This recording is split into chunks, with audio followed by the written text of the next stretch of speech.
Merci d'avoir accepté de répondre aux questions de Web TV Info. Vous avez décidé de vous présenter comme tête de liste aux prochaines municipales de La Rochelle. Pour quelle raison? Bonjour, oui, j'ai décidé de me présenter à La Rochelle parce que j'aime cette ville et que j'en suis passionné. Je considère que la ville de La Rochelle, c'est quasiment un être vivant, donc je pense qu'il faut lui rendre ce qu'elle nous a apporté comme bonheur quand on était jeune et faire en sorte que des choses puissent être améliorées. Voilà, et il y a des choses à faire. Afin qu'on vous connaisse un peu mieux, est-ce que vous pouvez nous brosser un portrait de vous? Je suis rochelais, je suis né à La Rochelle, de famille rochelaise. J'ai 34 ans, j'ai fait du droit, je suis juriste dans ma formation. J'ai soutenu une thèse en histoire du droit sur l'histoire de La Rochelle d'ailleurs, l'histoire du présidial de La Rochelle au XVIIIe siècle. Donc voilà, c'est une juridiction royale dans une ville protestante pour simplifier. Donc la question du positionnement politique dans une ville protestante, je le connais bien. Et ensuite, j'ai suivi une formation pour être avocat à l'école des avocats de Poitiers. Et puis, j'ai préféré aller dans la voie universitaire. Et je suis maître de conférence des universités en droit. Voilà. Je n'exerce pas à La Rochelle, mais je fais mes activités de recherche à La Rochelle, ce qui me permet de rester ici plus de 5 jours sur 7. Voilà. Bien, vous avez donc défini des orientations prioritaires, probablement, quant à votre projet pour la ville de La Rochelle. Et si oui, quelles sont ces priorités? Les priorités sont nombreuses, mais je peux dégager trois grandes pistes. On voit que la ville perd des habitants et donc perd aussi certaines ressources fiscales.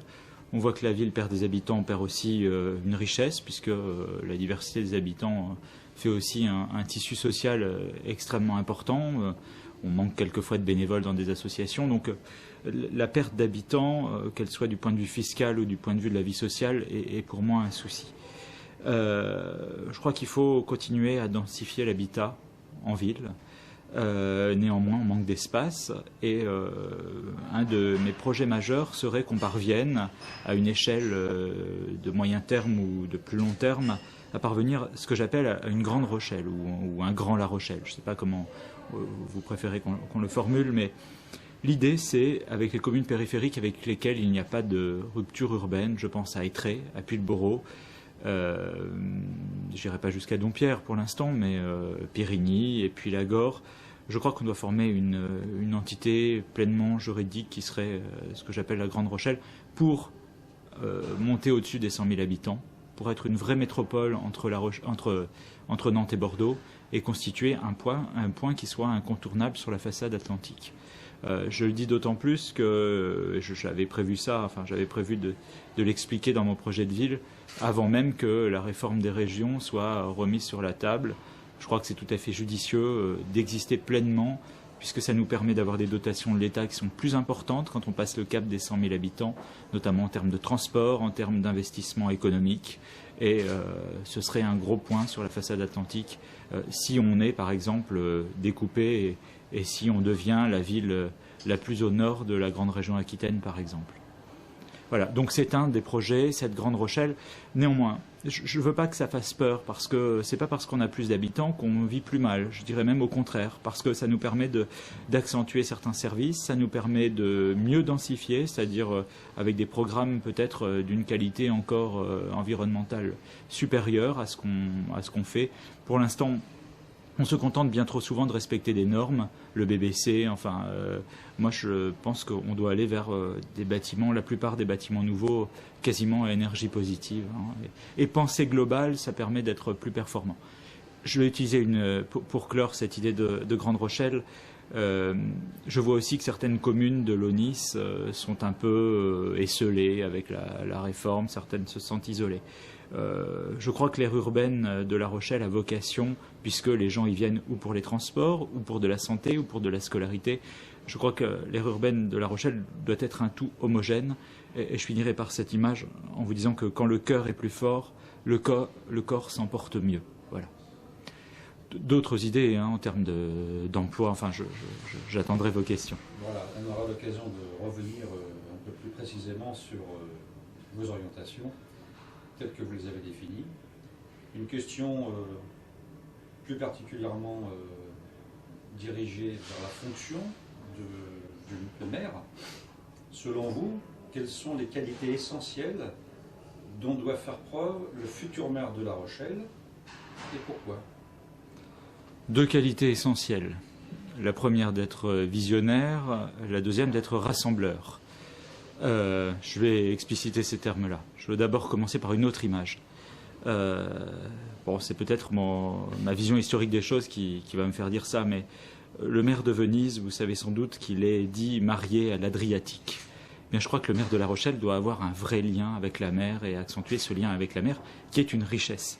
J'en reviens à mes points, je reviendrai sur l'atout maritime essentiel dans la ville. Je vais commencer par rassembleur. Rassembleur parce que la ville, et c'est pour ça que je me présente, je dirais pas sans étiquette, je suis plutôt d'esprit centriste, c'est certain. Je viens du centre droit, je n'en ai pas honte, j'ai été très radical valoisien, très UDF. Bon, c'était l'esprit centriste du département, centre-gauche, centre-droit. Et j'ai préféré poursuivre la route en n'ayant pas forcément une étiquette très marquée sur le dos, parce que si on veut rassembler les Rochelais, qui sont désunis, notamment depuis l'épisode des dernières législatives, je crois qu'il faut leur montrer qu'on est en capacité de travailler avant tout sur des projets et sur du fond, plutôt qu'avec des étiquettes politiques qui nous collent à la peau. On ne naît pas avec une étiquette politique sur le dos. Donc le maire doit être un rassembleur. Le maire de tous les Rochelais, comme le président de la République, préside à la destinée de l'ensemble des citoyens. Visionnaire, je reviens sur cette vision du territoire. C'est un projet qu'on doit mener et je pense qu'on est à un moment où il faut renouveler. Vous voyez qu'on arrive à la fin d'un cycle, la fin du cycle Crépeau-Bonneau. J'ai beaucoup d'estime pour Maxime Bonneau, mais on sent que la fin de règne ouvre à de nouvelles perspectives pour la ville. Alors ça peut être dans l'aménagement urbain. Je pense qu'il faut passer, j'en profite pour le glisser, à un centre-ville qui bénéficie d'un vrai plan patrimonial, comme Alain Juppé l'a proposé à Bordeaux. C'est-à-dire que tous les monuments historiques qui en valent la peine, et même des monuments très récents, doivent être restaurés, mis en valeur, éclairés. On a des façons de les éclairer avec des LED, qui ne coûtent pas très cher. Je ne veux pas rentrer dans le détail, mais décentraliser la culture, ou déconcentrer si vous préférez. On doit pouvoir faire en sorte que les quartiers dialoguent mieux. Moi, je regrette que certains jeunes de Mireuil ou certains jeunes de Villeneuve ne viennent pas aussi facilement qu'ils le souhaiteraient certainement en centre-ville. Il y a encore des blocages entre les quartiers. Et ça, c'est dommageable. Une ville qui se construit à une échelle globale doit considérer chaque jeune. Et il ne faut pas attendre le samedi pour venir en groupe en ville et se sentir bien en centre-ville. Il faut que les quartiers dialoguent beaucoup mieux. Voilà, donc rassembleur et visionnaire, mais sur la Grande Rochelle, je crois que je l'ai été.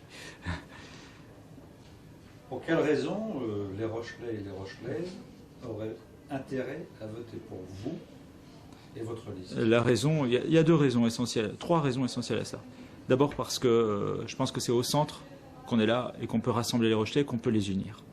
La deuxième, c'est que je crois que la ville a fini, je vous ai dit, le temps de l'ère Crépeau-Bonneau, et que c'est maintenant le temps de prendre un nouveau cap. Je peux vous le dire, avec mon expérience de mon premier mandat de conseiller municipal et de conseiller communautaire, on est à un moment où il faut avoir l'audace et la force de réformer les choses.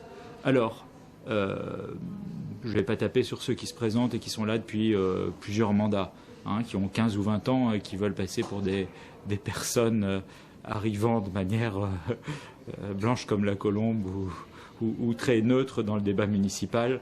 Moi, j'ai un mandat derrière moi. C'est peut-être pas une expérience extraordinaire, mais quand on est dans l'opposition, on est plus aguerri en général, puisque on est obligé d'aller chercher l'information bien souvent, et notamment les chiffres. Ma jeunesse, je pense, peut aussi apporter du renouveau dans la ville. Je crois qu'il faut avant tout ou un homme neuf ou un homme très fort. Vous comprenez quand je dis cela. Un homme neuf, c'est-à-dire un homme qui n'est pas pris dans les appareils, un homme ou une femme, enfin, en l'occurrence, j'en vois pas beaucoup se distinguer qui sont réellement neufs. Et fort, c'est pour réformer un certain nombre d'usages qui dans la ville mériterait d'être remise à plat. Ce ne sera pas une chasse aux sorcières, hein, ce n'est pas le but. Il y a des hommes qui sont en capacité de se réformer, mais quelquefois certaines habitudes dans la ville qui mériteraient d'être revues. Je pense à l'offre sociale, dans la lisibilité de l'offre sociale. Quand on est un SDF le dimanche et qu'on a besoin d'un hébergement rapide, c'est pas forcément si évident que ça d'aller trouver un lieu pour y être nourri, pour y être écouté, pour y être soigné. Alors on va aux urgences, mais c'est pas forcément la solution pour des choses qui le méritent pas obligatoirement. Donc il faut quelqu'un de neuf, il faut quelqu'un de fort. Donc voilà. Vous avez donc élaboré une liste. Mais qui sont vos colistiers? Non, ils sont nombreux. Je peux évoquer une dizaine de personnes qui m'entourent. Je pense tout d'abord à une jeune femme qui s'appelle Salomé Ruel, qui a 27 ans, qui est ma directrice de campagne et notre directrice de campagne. Et Salomé vient de soutenir sa thèse en gestion. Elle est spécialisée dans la gestion, elle est enseignante à l'école supérieure de commerce, à Subdeco. Salomé est spécialisée dans la gestion des équipes en temps de crise. Donc on n'est pas en temps de crise, mais je peux vous dire que pour une municipale, ces compétences me sont précieuses et elles me seront précieuses si nous accédons à la mairie. Je suis entouré également d'hommes très historiques dans la ville. Enfin, je le dis puisque je pense que le maire de La Rochelle doit avoir un lien évident avec l'histoire, avec ce qui s'est passé depuis Jean Guiton et même avant. C'est une évidence que le maire de La Rochelle ne peut pas méconnaître l'histoire de la ville. Un homme qui s'appelle Marc Béraud, qui a 67 ans, qui vient de Sciences Po, qui a travaillé à la banque de la BNP et des Paribas, qui a été chargé de la gestion des entreprises et au sein de cette banque dans plusieurs lieux en France, qui est de famille rochelaise. Marc Béraud, son nom vous dit peut-être quelque chose, il descend, et sa famille est là depuis 1571, il descend des précepteurs de l'amiral de Coligny. Donc vous voyez à la fois le côté historique, le côté scientifique et surtout économiste. Ce sera notre homme des finances, hein, c'est évident. C'est quelqu'un qui gère les choses de manière très mesurée, très modérée, et qui ne fera pas de dépenses inconsidérées. Je veux ici rassurer les Rochelais. Je vais vous citer une troisième personne, j'essaie d'alterner homme-femme. Elisabeth Delorme-Blaiseau, qui vient de l'UDF, hein, qui vient du centre droit, qui est la fille de François Blaiseau, l'ancien président du Conseil général et sénateur de Charente-Maritime, qui a fait le pont de l'île de Ré en 1988. Elisabeth est responsable du mécénat d'EDF. Donc très porté dans les actions culturelles, dans les arts de la rue, dans la restauration du patrimoine, mais surtout dans l'animation culturelle et comment aider des jeunes à s'en sortir par la culture, par la danse, par l'expression artistique. Je peux vous citer également, je ne vais pas faire un inventaire à l'après-vert, mais parmi les gens qui sont très proches de moi, un homme comme Christophe Salomon, qui est producteur de télévision, qui a une entreprise d'une dizaine de personnes à La Rochelle, qui a produit pas mal de documentaires, notamment celui sur Michel Crépeau il y a quelques années, qui a fait un film sur Louisbourg, là, il n'y a pas très longtemps, la ville au Canada. Voilà, donc je vous dis des profils très variés, des jeunes, des personnes plus expérimentées, qui viennent de plusieurs quartiers de la ville, en tout cas, qui ont un lien avec la ville très fort. Avant de conclure cet entretien aujourd'hui, avez-vous un sujet qui vous tient particulièrement à cœur et sur lequel vous souhaitez vous exprimer? Le lien social et la culture. Je crois que je mène une liste qui est fortement teintée histoire, culture, patrimoine. Ça n'est pas du tout une culture élitiste, c'est une culture qui veut être ouverte à tous. J'espère que si on parvient à avoir les clés de la ville et à faire en sorte que on passe à des rues partagées avec du semi-piéton, enfin en ultra-centre. On n'est pas favorable au tout piéton, hein, je le précise, parce qu'il y a des commerçants sur notre liste qui ont réagi, et de toute façon, l'accessibilité et le fait de se garer facilement est primordial dans notre projet.